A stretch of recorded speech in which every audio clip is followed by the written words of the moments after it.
នេះស្នាមដែលយើងបានបបើយើងតវានេះខាងក្រោមនេះកាយវានៅទូច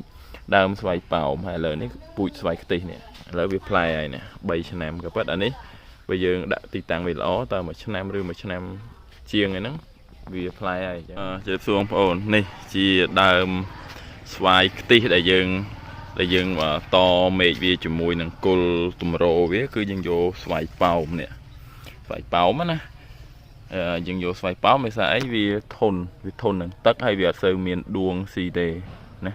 វាធន់បើយើងយកស្វាយពូជស្វាយខ្ទិះវាបដោយយកបដោះគ្រាប់ឬក៏យើងយកសាកមេឃគឺគល់វាអត់ល្អឬក៏អត់ធន់ដូចអាស្វាយប៉ោមអញ្ចឹងទេយើងហៅអ្នកខ្លះហៅស្វាយដោះកមុំឬស្វាយស្រាលណានេះបងប្អូនមើល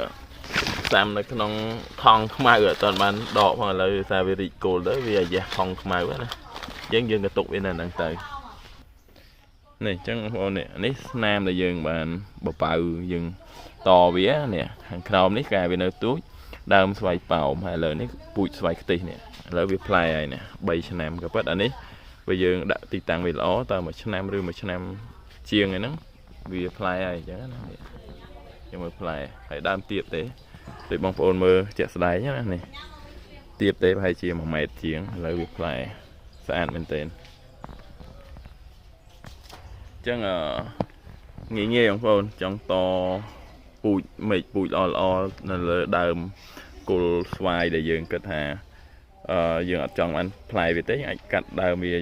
នេះណាឬក៏យើងបដោះកូនទៅឧទាហរណ៍ស្វាយណាដែលយើងគិតថាដើមគល់វាល្អដូចជាស្វាយប៉ោមឬក៏ស្វាយព្រៃស្វាយអីហ្នឹងយើងយកមកតដូចចេះមកនេះល្អមែនទែនអញ្ចឹងវីដេអូនោះមានប៉ុណ្ណឹងបងប្អូនងាយអរគុណ